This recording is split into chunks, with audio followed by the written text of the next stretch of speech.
मेरा नाम है मोहित और आपका स्वागत हमारे यूट्यूब चैनल हिस्ट्री चैंपियन में। तो जैसा कि आप जानते हो, आपका जो पेपर होने वाला है जर्नल हिंदी का, कौन सा पेपर होगा? जो जर्नल हिंदी का कोटा यूनिवर्सिटी का पेपर होगा। कौन सी यूनिवर्सिटी का पेपर होगा भाई?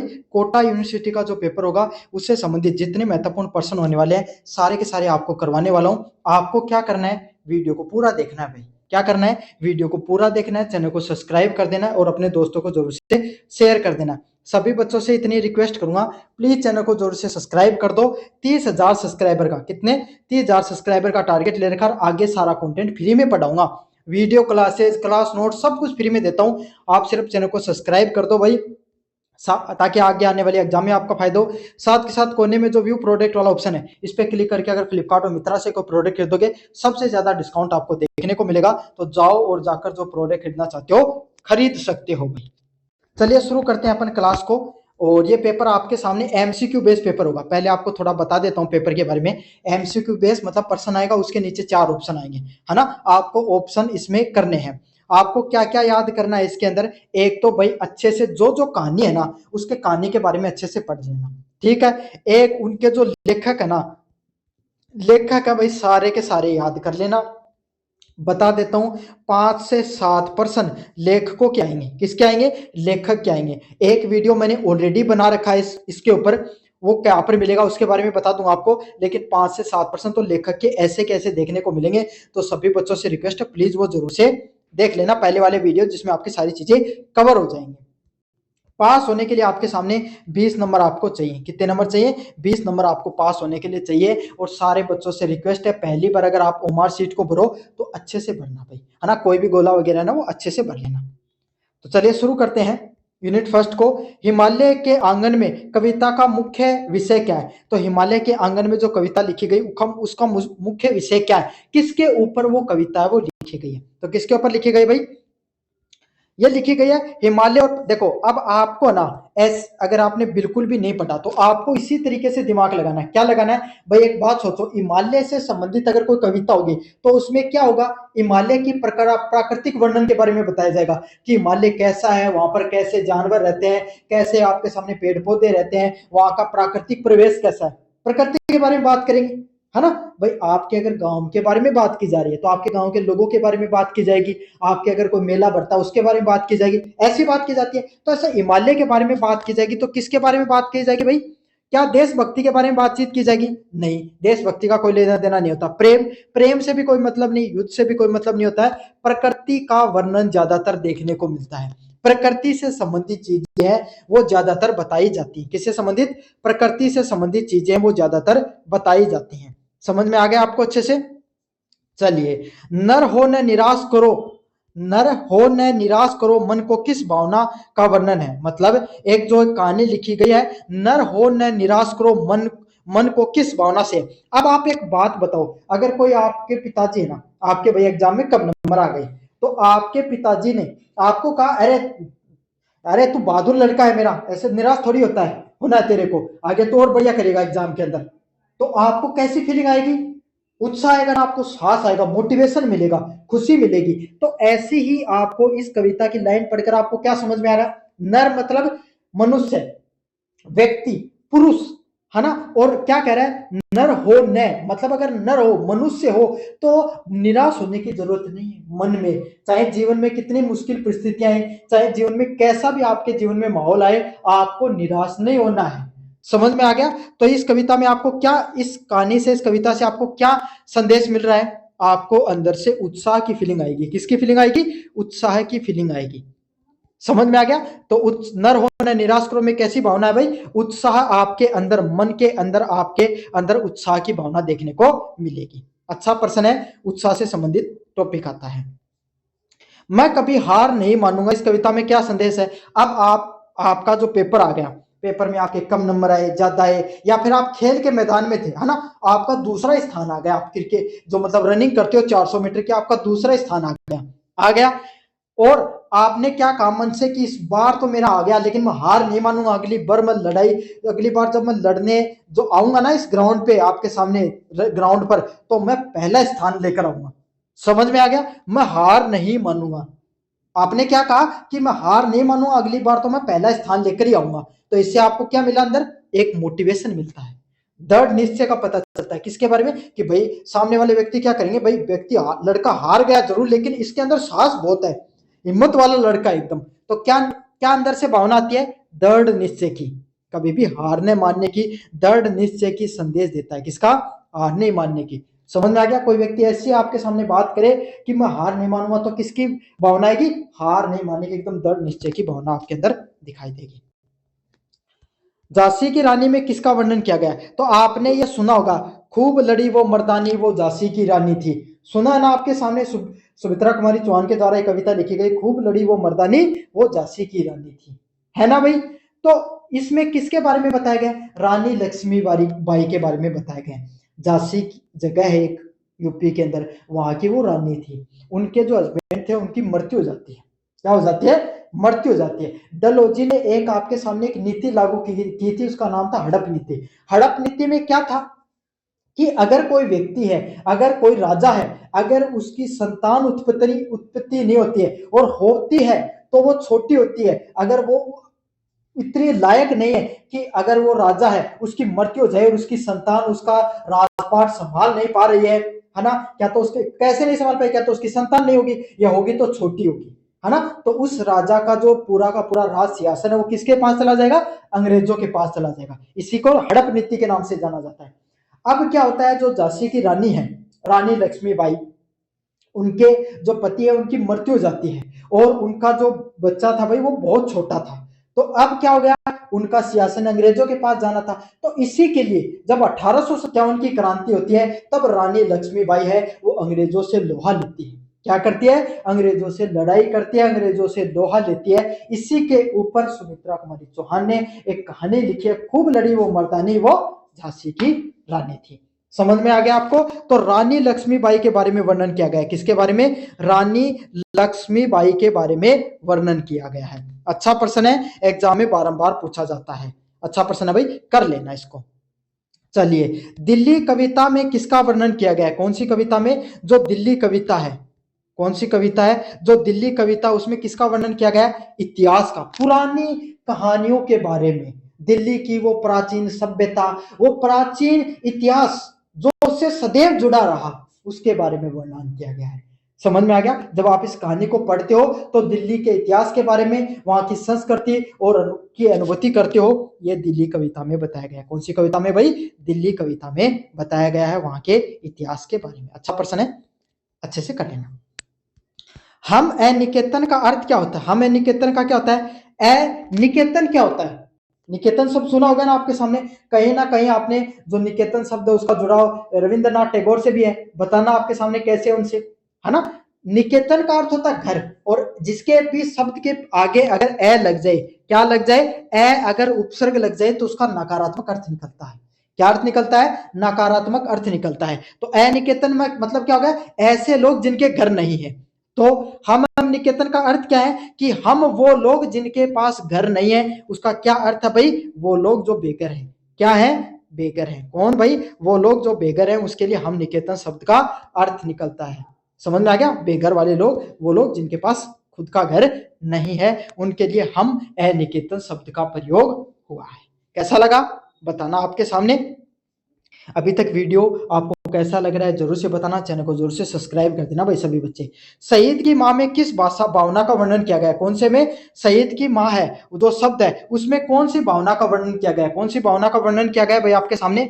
चलिए, पहला पॉइंट है दुख और गर्व का, कौन सा, कोई भी चीज के बारे में दुख हो रहा है, गर्व हो रहा है उसके बारे में, प्रेम के बारे में, क्रोध के बारे में, शांति के बारे में। क्या शब्द है, शहीद की माँ। अब एक बात बताओ भाई, आप खुद को उस माँ की जगह रखकर देखो, जिसका बेटा युद्ध के मैदान में, रणभूमि में, युद्ध क्षेत्र में लड़ाई करते हुए अपनी देशभक्ति की सेवा करते करते शहीद हो गया, उसकी माँ को कैसा लगेगा, दो फीलिंग आएगी। एक तो गर्व आएगा, क्या होगा कि भाई मेरा वो बेटा जिसने मेरे जो अपने देश के लिए शहादत दी है, क्या दी है, शहादत दी है, शहीद हुआ है, पहले गर्व की फीलिंग आएगी। दूसरी वाली क्या होगी, थोड़ी थोड़ी माँ है तो उसका प्रेम है, ममता है, तो उसकी क्या होगी, दुख की भावना भी आएगी। तो कैसी भावना निकल कर आती है, शहीद की माँ में दुख और गर्व दोनों की भावना निकल कर आती है। यहाँ पर क्या दे रखा है, दोनों पॉइंट दे रखे हैं, दुख और गर्व। आप खुद उस जगह रखकर देख लिया करो भाई क्या हो सकता है उस घटना में। अगर आपको कोई चीज आती नहीं है ना तो भी खुद को रखकर देखो,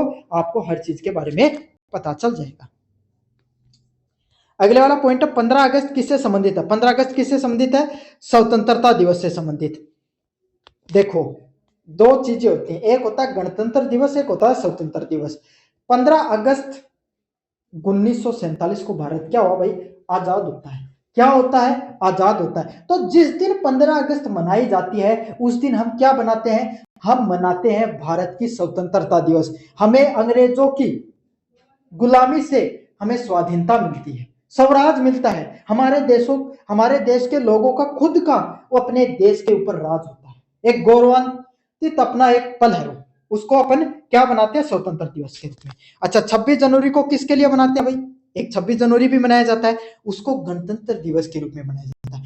हम एक गणतांत्रिक और एक लोकतांत्रिक देश के रूप में 26 जनवरी 1951 को बने। अब इसका क्या अर्थ हो गया भाई? आप कहोगे सर ये क्या चीज है? जब संविधान है उसकी स्वीकृति दी गई 26 जनवरी को, उसके उपलक्ष्य में गणतंत्र दिवस मनाया जाता है। समझ में आ गया? चलिए जागो फिर एक बार में क्या संदेश दिया गया? जागो फिर एक बार में क्या संदेश दिया गया भाई? जागरूकता। अब एक बात बताओ, आप खुद इस पॉइंट को पढ़ो, जागो फिर एक बार क्या है इसमें? जागो फिर एक बार में किसी भी चीज के लिए आपको जागने के लिए कह रहा है। अब आप पढ़ाई नहीं करते हो, एक स्टूडेंट की तरह सोचो, आप पढ़ाई नहीं करते हो, आपके माता पिता आपको कह रहे हैं भाई जाग जा, तू थोड़ी मेहनत कर ले, थोड़ी पढ़ाई कर ले ताकि जीवन तुम्हारा उज्जवल हो सके। कह रहे हैं तो क्या कर रहे हैं? आपको जागरूक कर रहे हैं। क्या कर रहे हैं? जागरूक कर ले भाई, पढ़ाई करेगा तब जीवन में हो सकता है कोई अच्छी फील्ड में कोई जॉब मिल जाए, या फिर जीवन में अगर कोई भी काम करेगा, चाहे बिजनेस करे, चाहे कोई खुद का आपके सामने भाई कोई काम करे, या कोई टीचर बने, डॉक्टर बने, किसी भी क्षेत्र में जाएगा, अगर पढ़ाई करेगा, मेहनत करेगा तो क्या हो जाएगा? जीवन में आपको जल्दी उन्नति मिलेगी, जल्दी सफलता की सीढ़ियों को चढ़ेगा। समझ में आ गया? तो क्या किया जा रहा है? इस संदेश के माध्यम से जागरूकता दी जा रही है। क्या किया जा रहा है? जागरूकता दी जा रही है। निराला किस प्रकार के कवि थे? निराला किस प्रकार के कवि थे भाई? इंपॉर्टेंट पर्सन आपके सामने, छायावादी कवि। ये कवियों की एक आपके सामने पूरी पूरी श्रृंखला हुई, इसमें छायावादी कवियों में जाना जाता है। समझ में आ गया? कोई आधुनिक कवि, कोई मध्यकालीन कवि, कोई छायावादी कवि, कोई आपके सामने जो अलग अलग प्रकार के जो कवि रहे उसमें जो निराला है उनको छायावादी कवि के रूप में जाना जाता है। बाकी रीति के कवि हैं, भक्ति आंदोलन के कवि होते हैं, उनको भक्ति आंदोलन के संतों के रूप में जाना जाता है। आधुनिक कवियों को जो आधुनिक भाषा में जिन्होंने साहित्य, हिंदी साहित्य की रचना की गई है, उनको जाना जाता है। समझ में आ गया? चलिए बड़े घर की बेटी का मुख्य संदेश क्या है? बड़े घर की बेटी आपके सामने एक जो साहित्य लिखा गया उसका संदेश क्या है? आप एक अब खुद को रखकर देखो, एक लड़की है जो अपनी सबसे घर में बड़ी है। क्या है? अपने घर की सबसे बड़ी लड़की है। क्या कर रही है भाई? उसकी शादी कहीं और पे हो जाती है। समझ में आ गया? वो उस घर में जाकर अच्छे से रहती है, दोनों परिवार के बीच में अच्छे संबंध बनते हैं, हंसी खुशी से जीवन यापन करते हैं। एक कहानी सुना रहा हूं, तो इससे क्या हो रहा है? दो परिवारों के बीच में संबंध बन रहा है। क्या हो रहा है? दो परिवारों के बीच में संबंध बन रहा है, पारिवारिक संबंध बन रहे हैं। क्या बन रहे हैं? पारिवारिक संबंध बन रहे हैं। इसी को क्या कहा जाता है? बड़े घर की बेटी के नाम से जाना जा रहा है। किसके नाम से? बड़े घर की बेटी। किससे संबंधित है? पारिवारिक संबंधों से, पारिवारिक संबंधों से संबंधित है। किससे संबंधित है? जो परिवार, दो परिवार होते हैं उनके बीच में जो संबंध होते हैं उसी से संबंधित है बड़े घर की बेटी। किससे संबंधित है? बड़े घर की बेटी। परिवारों के जो संबंध होता है उससे संबंधित है। अगले वाला पॉइंट है नाखून क्यों बढ़ते हैं? कौन सा वाला पॉइंट है? नाखून क्यों बढ़ते हैं? किस प्रकार की रचना है? तो नाखून क्यों बढ़ते हैं, किस प्रकार की रचना भाई? जिसमें निबंध लिखा गया है। क्या लिखा गया है? निबंध लिखा गया है। क्या है? एक प्रकार की निबंधात्मक रचना है। कैसी रचना है? एक प्रकार की निबंधात्मक रचना है जिसमें निबंध लिखे गए हैं। क्या लिखा गया है? जिसमें निबंध लिखे गए हैं। एक प्रकार की निबंधात्मक रचना है। नाखून क्यों बढ़ते हैं? कौन सी? नाखून क्यों बढ़ते हैं? एक प्रकार की कैसी रचना है? निबंधात्मक रचना है। समझ में आ गया? अच्छा पॉइंट है। कैसी रचना भाई? निबंधात्मक रचना आपके सामने। गेहूं नवाब गुलाब में तुलना किससे की गई है? किससे की गई है भाई? आपके सामने उपयोगिता और सौंदर्य। देखो समझो, अगर आपके घर में भाई, आपका एक ऐसा घर है जिसमें खाने पीने की भाई जो थोड़ी गरीबी से को गुजर रहा है, कोई किसी एक व्यक्ति का घर है ना, उसको क्या गुलाब का महत्व होगा या फिर खाने का? ऐसे भी नहीं समझ में। ऐसे समझ लो कोई एक व्यक्ति तो 10 दिन से भूखा है। कितने दिन से? 10 दिन से भूखा है। अगर उसको आप एक गुलाब दोगे या उसको एक रोटी दोगे, कौन सी चीज उसको बढ़िया लगेगी? रोटी बढ़िया लगेगी, गेहूं बढ़िया लगेगा। क्या बढ़िया लगेगा? गेहूं बढ़िया लगेगा। एक व्यक्ति है जिसका पेट भरा हुआ है, जिसको भूख बिल्कुल भी नहीं है, उसको गुलाब दोगे या रोटी दोगे, कौन सा लेगा? गुलाब लेगा। क्यों लेगा? क्योंकि उसके लिए वो चीज महत्व है। तो जो रोटी, गेहूं और गुलाब है, उसमें दोनों की उपयोगिता के बारे में बताया गया है। जहां पे गेहूं है वो उसकी, कोई भी व्यक्ति है उसकी भूख कि तृप्ति का साधन है, वहीं पर गुलाब है वो सौंदर्य का साधन है। किसका साधन है? सौंदर्य का साधन। और जब मनुष्य के ऊपर ऐसा वक्त आन पड़े जब उसको दो वक्त की रोटी और आपके सामने सौंदर्य प्रसाधन की चीजों के बीच में एक चीज को चुनना पड़े, तो किसको चुनेगा? गेहूं को चुनेगा, खाद्य पदार्थ को चुनेगा। क्यों? क्योंकि उस समय उसकी जरूरत उसे पहले है। समझ में आ गया भाई? गुलाब का क्या करेगा, क्या काम का उसके लिए गुलाब? जब पेट ही भरा नहीं हुआ उसका, पहले पेट भरा हुआ होगा तभी वो उसी चीज के बारे में सोचेगा। समझ में आ गया? तो गेहूं, नवाब, गुलाब में किसकी तुलना की गई है? उपयोगिता और सौंदर्यता के बारे में। किसी भी चीज की कितनी उपयोगिता है, कितना वो सौंदर्यता है, उसके बारे में बात की गई है। मोस्ट इंपोर्टेंट पॉइंट है। कैसा पॉइंट है भाई? मोस्ट इंपोर्टेंट पॉइंट है। चलिए, राष्ट्र के स्वरूप में क्या बताया गया है? राष्ट्र के स्वरूप में क्या बताया गया भाई? कोई भी राष्ट्र है, स्वरूप क्या होता है? शब्द समझो। आपको कोई भी चीज की रटने की जरूरत नहीं होती है, बस आप अच्छे से चीजों को समझा करो। राष्ट्र का स्वरूप क्या होता है? स्वरूप क्या होता है? रूप, आकार, कोई भी चीज कैसी है उसको क्या बोला जाता है? स्वरूप के नाम से जाना जाता है। किसके नाम से? स्वरूप के नाम से जाना जाता है। कोई भी वस्तु है वो कैसी है, रूप, रंग, आकार में, उसको स्वरूप के नाम से जानते हैं। तो राष्ट्र का स्वरूप का क्या अर्थ है? कि कोई भी राष्ट्र है उसका स्वरूप कैसा है, वो कैसे दिखने में लगता है, उसी को राष्ट्र के स्वरूप के नाम से जाना जाता है। तो उसमें क्या क्या बताया गया है कि कोई देश है वो कैसा होना चाहिए, वहां की जनता कैसी होनी चाहिए, वहां की सरकार कैसी होनी चाहिए, जनप्रतिनिधि कैसे होना चाहिए, लोगों का जीवन कैसा होना चाहिए, क्या लोगों को करना चाहिए, उसके बारे में बताया गया है। समझ में आ गया? तो क्या किया गया इसमें? राष्ट्र की परिभाषा बताई गई। क्या बताया गया? कोई भी राष्ट्र होता है वो कैसा होना चाहिए, उसकी परिभाषा के बारे में बताया गया है। किसके बारे में? कोई भी राष्ट्र की परिभाषा के बारे में बताया गया। अच्छा पॉइंट है, एग्जाम में बारंबार देखने को मिलता है। चलिए, अगले वाले पॉइंट की बात करें। गीसा किसकी रचना है? जो गीसा आपके सामने एक रचना लिखी गई है वो किसके द्वारा लिखी गई है भाई? आपके सामने महादेवी वर्मा के बारे में। किसके बारे में? महादेवी वर्मा के बारे में एक गीसा नामक आपके सामने जो रचना है रचित की गई है, उसमें एक गीसा, एक लड़का होता है। क्या होता है? लड़का होता है। महादेवी वर्मा है वो आपके सामने गरीब घर के बच्चों को क्या कराती है भाई? पढ़ाने के लिए कहीं पर जाती है। बेघर बच्चे, मान लो गरीब घर के बच्चे, तो उसमें एक गीसा नामक आपके सामने एक लड़का होता है, बहुत ही भोला भाला, चंचल व्यक्तित्व नहीं है, लेकिन हर बात महादेव वर्मा की मानता है। जैसे महादेव वर्मा उनके पास आती है, उनकी आपके सामने उनके लिए चीजों की व्यवस्था करना, उनकी पढ़ाई में ध्यान लगाना, तो इसी के बारे में आपके सामने बात किया गया, उसके व्यक्तित्व के बारे में बात की गई है। और ये किसके द्वारा रचित है कहानी? महादेवी वर्मा के द्वारा रचित है। किसके द्वारा लिखी गई कहानी है? महादेवी वर्मा के द्वारा रचित कहानी। समझ में आ गया आपको अच्छे से? अदम्य जीवन का क्या अर्थ है? कैसा? हार मानना, संघर्षशील जीवन, आराम। तो अदम्य मतलब कैसा, क्या अर्थ होता है अदम्य का? संघर्ष। अदम्य का क्या अर्थ होता है? संघर्ष। और जीवन मतलब कोई भी व्यक्ति का जीवन होता है। तो कोई भी व्यक्ति का ऐसा संघर्षशील जीवन होता है ना, उसी को क्या कहा जाता है? अदम्य जीवन के नाम से जाना जाता है। किसके नाम से जाना जाता है? अदम्य जीवन मतलब कोई भी व्यक्ति या कोई भी व्यक्तित्व का जो संघर्षशील, मुश्किल वक्त वाला जो समय होता है, उसी को अपन क्या कहते हैं? आपके सामने अदम्य जीवन के नाम से जाना जाता है। किसके नाम से? अदम्य जीवन के नाम से जाना जाता है। कोई भी व्यक्ति का जो संघर्षशील जीवन होता है ना, उसी को हम अदम्य जीवन के नाम से जानते हैं। भाई उसका तो महात्मा गांधी का क्या दम्य जीवन था, सरदार वल्लभ भाई पटेल का क्या दम्य जीवन था, जवाहरलाल नेहरू का क्या संघर्षशील जीवन रहा, बाल गंगाधर तिलक का क्या संघर्षशील जीवन रहा, है ना? संघर्ष क्या जिन्होंने अपने जीवन में, उन्हीं के जीवन के बारे में जब अपन बताते हैं तो इस शब्द का प्रयोग करते हैं, अदम्य जीवन, है ना? संघर्षशील जीवन के बारे में। चलिए, उत्सर्ग का क्या अर्थ है? उत्सर्ग का क्या अर्थ होता है भाई?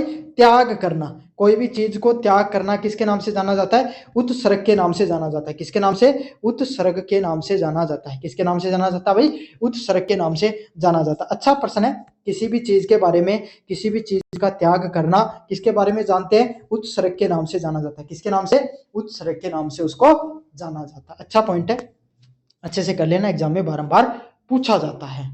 चलिए अगले वाले पॉइंट की बात करें। गांधी जी से भेंट, कौन सा? गांधी जी से भेंट में किसका वर्णन किया गया है? किससे किया गया? शब्द पढ़ो, गांधी जी से भेंट की। कोई व्यक्ति है जिसने गांधी जी से भेंट की, इसका अर्थ क्या है? उन्होंने गांधी जी से मुलाकात की है। क्या किया है? गांधी जी से, महात्मा गांधी जी से मुलाकात की गई। तो ये वो घटना है जब गांधी जी से मुलाकात होती है कोई भी प्रसंग के ऊपर, तो उसके ऊपर जो कहानी लिखी गई है वो गांधी जी से भेंट है। और इसमें किसकी बात की गई भाई? महात्मा गांधी है, उनसे मुलाकात की बात की गई है।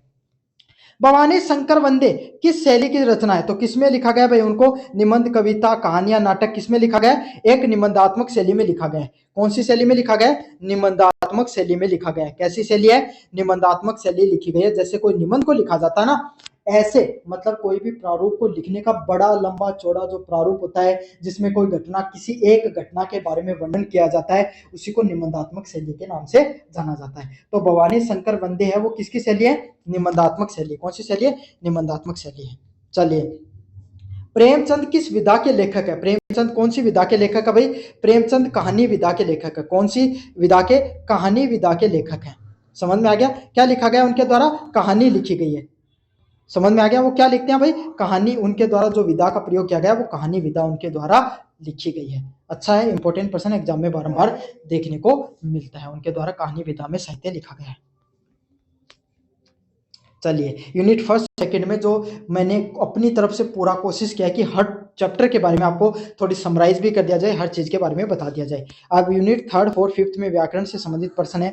पहला प्रश्न है, राम शब्द में कौन सा शब्द है? तो राम क्या है? एक व्यक्तिवाचक संज्ञा है। क्या है? व्यक्तिवाचक। जब अपन किसी व्यक्ति विशेष के बारे में बात की जाए किसी भी शब्द में, उसी को व्यक्तिवाचक संज्ञा के नाम से जाना जाता है। किसके नाम से जाना जाता है भाई? व्यक्तिवाचक संज्ञा के नाम से जाना जाता है। कौन सी संज्ञा होती है? व्यक्तिवाचक संज्ञा होती है। तो यहाँ पर राम क्या है? संज्ञा है, किसी का नाम है भाई। कोई भी व्यक्ति विशेष का नाम है, उसी को व्यक्तिवाचक संज्ञा के नाम से जानते हैं। समझ में आ गया? पहला पॉइंट इसका सही होगा। वह क्या होता है? तो मैंने आपको सुबह, पहले वाली क्लास है, अगर नहीं देखी है अच्छे से देख लो। 10 नंबर आपको पास होने लायक मटेरियल तो उसी क्लास से भी आ जाएगा। तो आप उस क्लास के बारे में देखो, डिस्क्रिप्शन में लिख दे रखा मैंने उस क्लास का, जाकर देखो भाई। वह क्या होता है? मैंने क्या बताया? संज्ञा के स्थान पे प्रयुक्त होने वाले शब्दों को क्या कहा जाता है? सर्वनाम के नाम से जानते हैं। किसके नाम से जानते हैं? सर्वनाम के नाम से जाना जाता है। जो शब्द संज्ञा के स्थान पे प्रयुक्त होते हैं उनको हम सर्वनाम के नाम से जानते हैं। तो जैसे कि मैं आपको बता रहा हूं, राम खाना खाता है, राम पढ़ाई करता है, राम खाना खाता है, राम स्कूल जा रहा है। तो राम शब्द की पुनः आवृत्ति बार बार हो रही है। जब कोई भी व्यक्ति को अपन जब बता रहे हैं कि राम खाना खा रहा है, राम पढ़ रहा है, राम राम खेल रहा है, राम ये काम कर रहा है, तो इससे क्या होता है? एक शब्द की पुनः आवृत्ति होने से हमें थोड़ा अजीब सा लगता है ना? तो इसी को हटाने के लिए, एक संज्ञा की पुनः आवृत्ति को रोकने के लिए सर्वनाम के शब्दों का प्रयोग किया जाता है। जैसे कि राम खाना खाता है, वह खेल रहा है, वह पढ़ रहा है, वह सो रहा है। समझ में आ गया? तो राम की पुनरावृत्ति बचाने के लिए अपने सर्वनाम शब्दों का प्रयोग किया गया। उसमें कौन से आते हैं आपके सामने? वह, यह, जो, यह हो गया, वे हो गया, है ना, मैं हो गया, इन जैसे शब्दों का प्रयोग किया जाता है। तो क्या है? वह सर्वनाम है। क्या भाई? आपके सामने सर्वनाम है जिनका प्रयोग आपके सामने उसके लिए किया जाता है। सुंदर किस प्रकार का शब्द है? तो क्या कहा कि सुमन सुंदर लड़की है। कैसी लड़की है सुमन? सुंदर है। तो लड़की कैसी है? सुंदर। तो उसकी क्या की जा रही है भाई? विशेषता बताई जा रही है। क्या की जा रही है? किसी भी संज्ञा व सर्वनाम की विशेषता बताए जाने वाले शब्दों को क्या कहा जाता है? विशेषण के नाम से जाना जाता है। किसके नाम से? विशेषण के नाम से जाना जाता है। संज्ञा और सर्वनाम की विशेषता बताई जाने वाले शब्दों को विशेषण के नाम से जानते हैं। समझ में आ गया? ऑप्शन नंबर ए है वो सही होगा, जो कोई भी संज्ञा सर्वनाम के शब्दों की विशेषता बताई जाती है। समझ में आ गया? विशेषण होते हैं।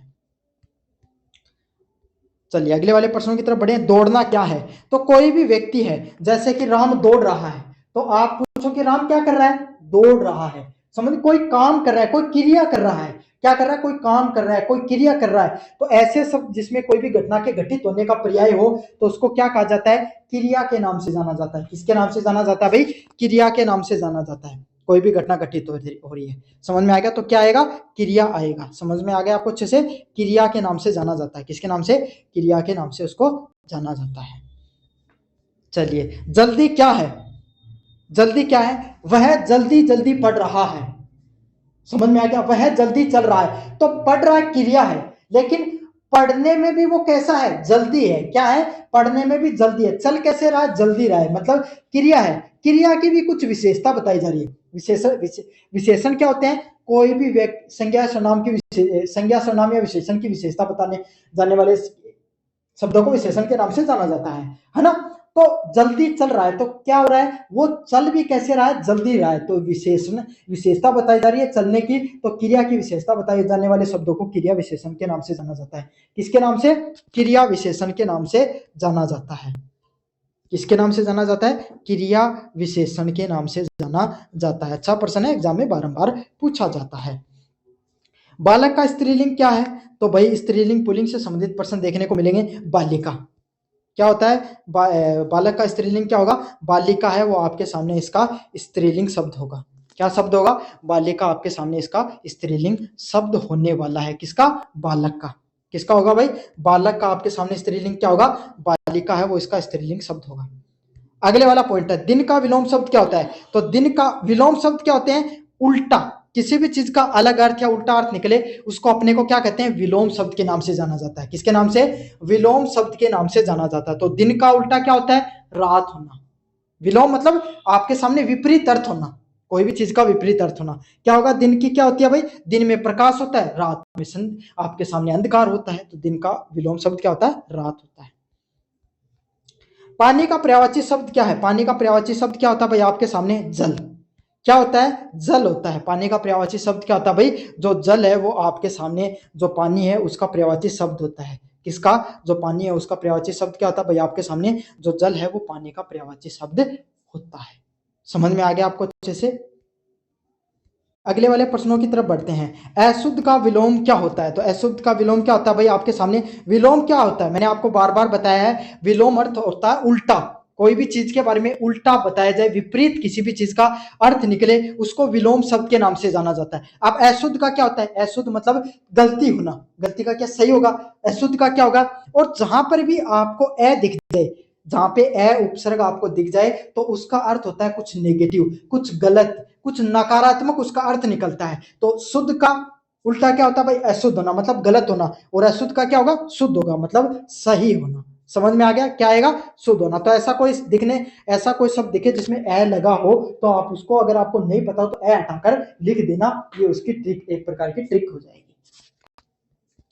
चलिए, विद्यालय में कौन सा समास है, विद्या प्लस आलय में कौन सा समास होता है आपके सामने, तत्पुरुष समास। कौन सा समास होगा भाई, तत्पुरुष समास होगा, तत्पुरुष समास होगा। कौन सा समास होगा भाई, तत्पुरुष समास होता है।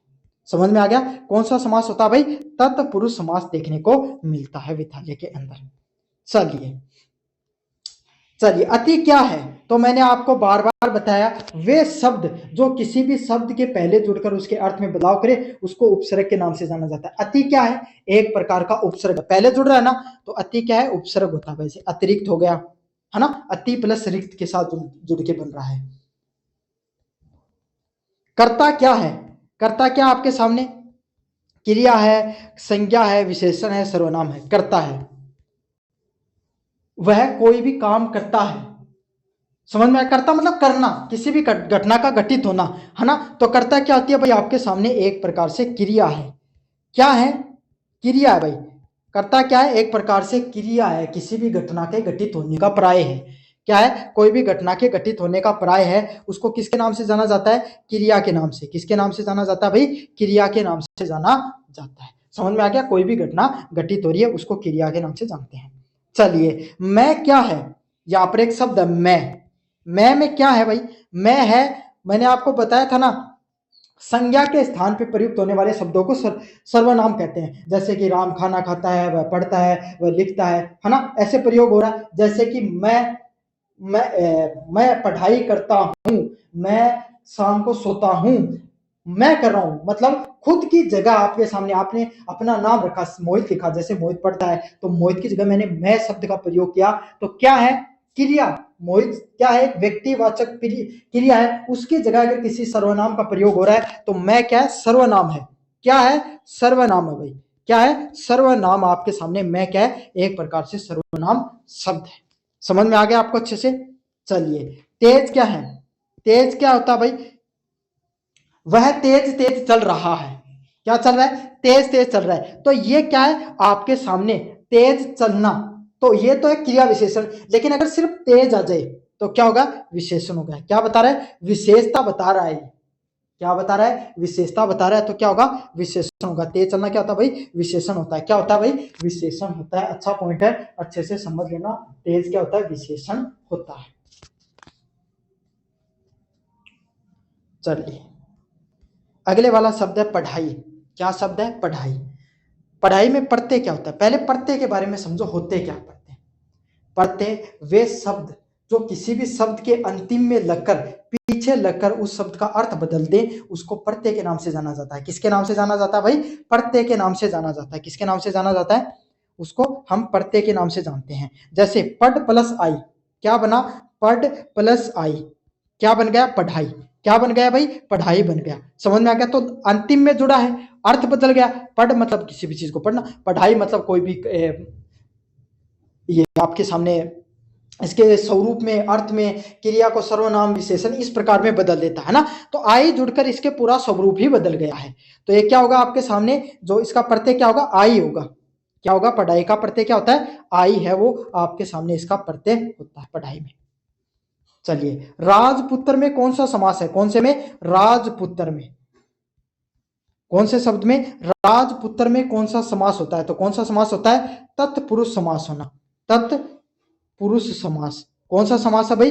तत्पुरुष समास है। अच्छा प्रश्न है। राजपुत्र में कौन सा समास है? तत्पुरुष समास है। समझ में आ गया? कौन सा समास है भाई? तत्पुरुष समास है आपके सामने। अच्छा प्रश्न है, एग्जाम में बारंबार पूछा जाता है, अच्छे से कर लेना। राजपुत्र में कौन सा समास है? तत्पुरुष समास है। चलिए, अनेक का क्या अर्थ होता है? अनेक का अर्थ क्या होता है? एक से अधिक होना। क्या होना? कोई भी चीज है, वहां पर अनेक व्यक्ति खड़े हुए हैं, मतलब बहुत सारे, उसके पास अनेक काम है, मतलब क्या? एक से अधिक है। क्या है? अनेक मतलब एक से अधिक होना, बहुत होना, है ना? क्या होगा? बहुत होना, अधिक होना, ये सब होगा इसका अर्थ। तो क्या होता है? अनेक का अर्थ क्या होता है? बहुत, बहुत ज्यादा होना, अनेक होना, जो ज्यादा होना, ये सब इसका अर्थ निकलता है। सागर का पर्याय क्या होता है? सागर का पर्याय समुद्र होता है ना? महासागर हो गया, समुद्र हो गया, वो उनके लिए सागर शब्द का प्रयोग किया जाता है। कौन से शब्द का? सागर शब्द का अपन प्रयोग करते हैं। कौन से शब्द का प्रयोग करते हैं? सागर शब्द का प्रयोग करते हैं। समझ में आ गया? सागर शब्द का अभिप्राय होता है आपके सामने समुद्र। क्या होता है? जो समुद्र है वो कौन से शब्द का निकलता है भाई? आपके सामने सागर शब्द का पर्याय निकलता है। अच्छा प्रश्न है, एग्जाम में बारंबार पूछा जाता है।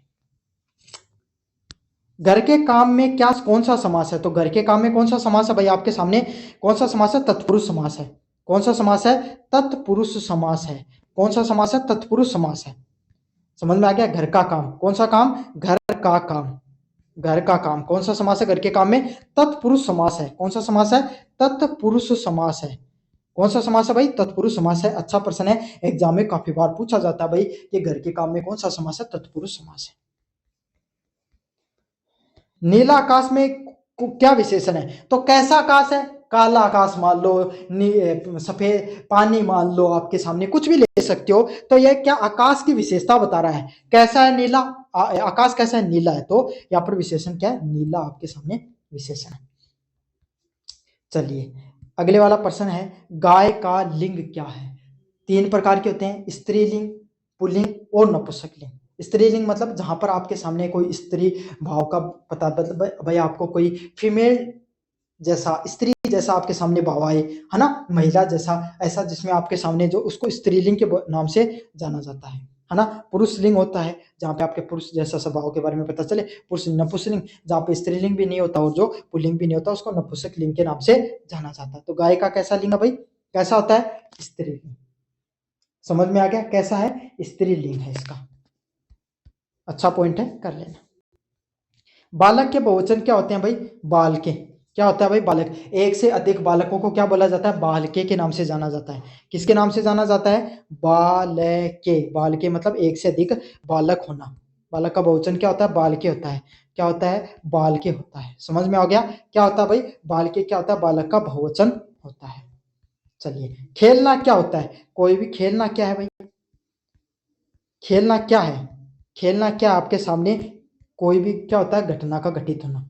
क्या हो गया, राम खेल रहा है तो कोई घटना घटित हो रही है। और मैंने क्या बताया, जब भी कोई घटना का घटित होना हो तो क्या आता है, उसके लिए क्रिया आती है। क्या आती है, उसको क्या बोला जाता है, क्रिया के नाम से जाना जाता है। किसके नाम से जाना जाता है, क्रिया के नाम से जाना जाता है।